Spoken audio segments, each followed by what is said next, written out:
When you get your real estate license, you're in a race against the clock. Now, you may not realize it right out of the gate, but you absolutely are.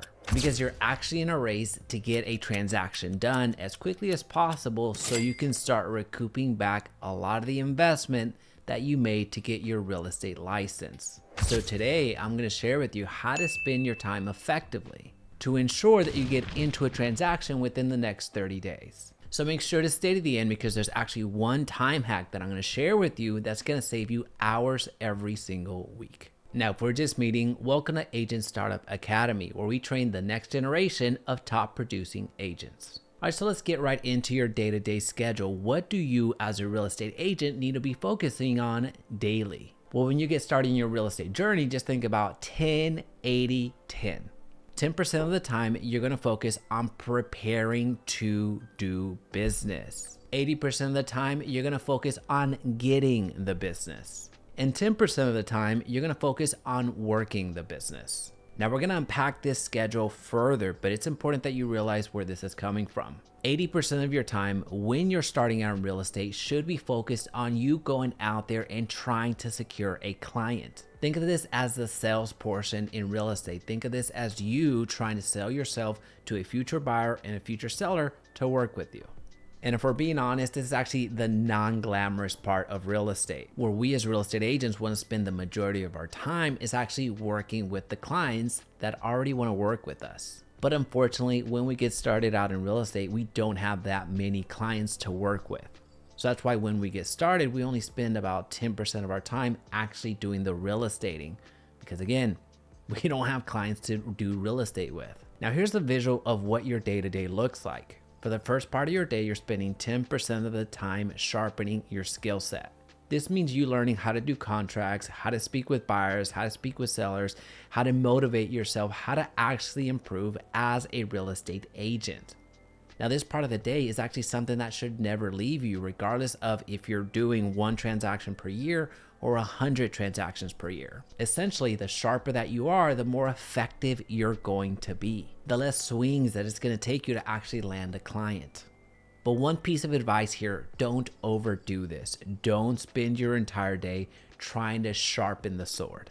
You could easily find yourself trying to learn everything possible about a contract, everything possible about negotiation, everything possible about being a better real estate agent. And let's just say you achieve perfection. Let's just say you're able to cite the entire contract from beginning to end. Well, if you spend all of your time with perfection over here, when are you going to actually go out and get an active buyer or a seller?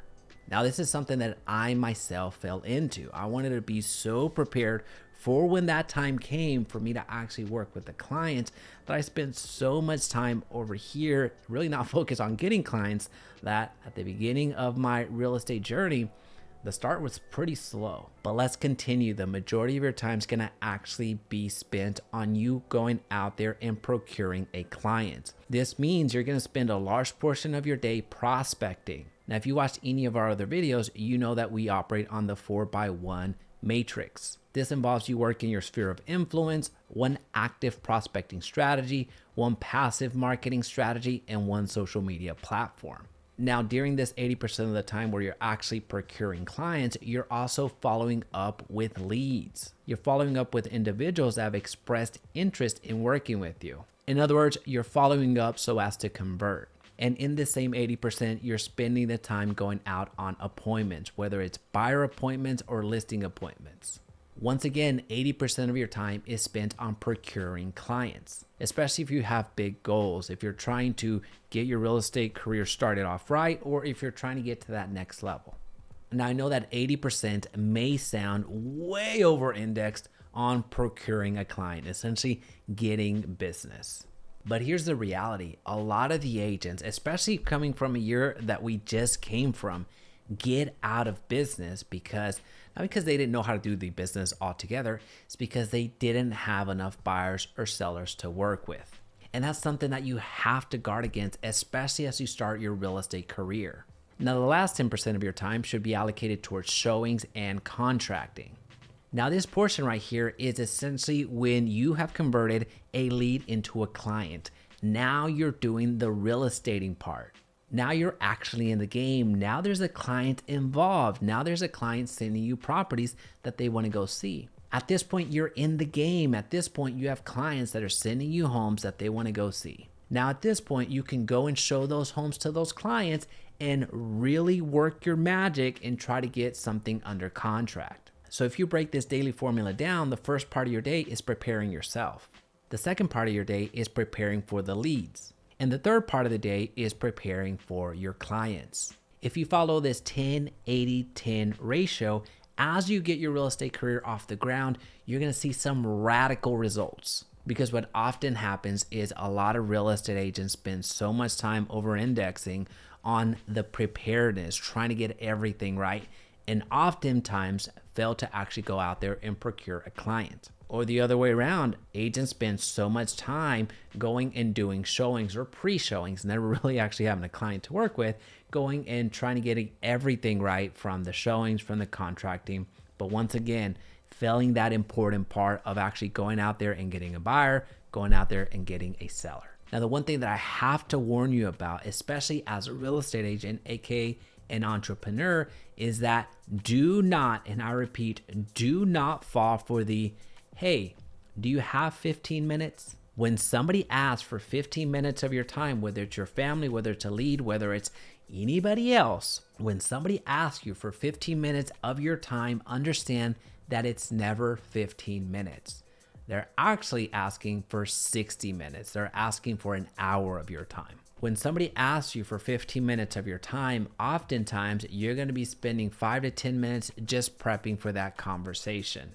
Then when you're on the phone or on Zoom, it's never gonna be 15 minutes. It's gonna always be 20 to 30 minutes. And assuming that you have that conversation and there's no action item on your part, in other words, you don't need to follow up, there's still another 20 minutes before you can go back into state of whatever it is that you were doing. Now, why do I say that? Well, because when you're prospecting, when you're out there trying to generate new business, let's say you spend 2 hours a day cold calling. Well, if you're supposed to be cold calling for 2 hours a day and somebody asks for 15 minutes of your time and you give them that 15 minutes of your time, you've just given out at least an hour away of your prospecting. Be purposeful with your time. Avoid all of these distractions because there are many. We've already talked about how to schedule your time in other videos. And if you allow these 15-minute interruptions into your day, understand that you're breaking that entire principle. And if you do that enough, you're going to be frustrated with the lack of results in your real estate business. So please protect your time because your livelihood literally depends on it. Now, if you want to watch another video that's going to help you succeed in real estate, check out this video next.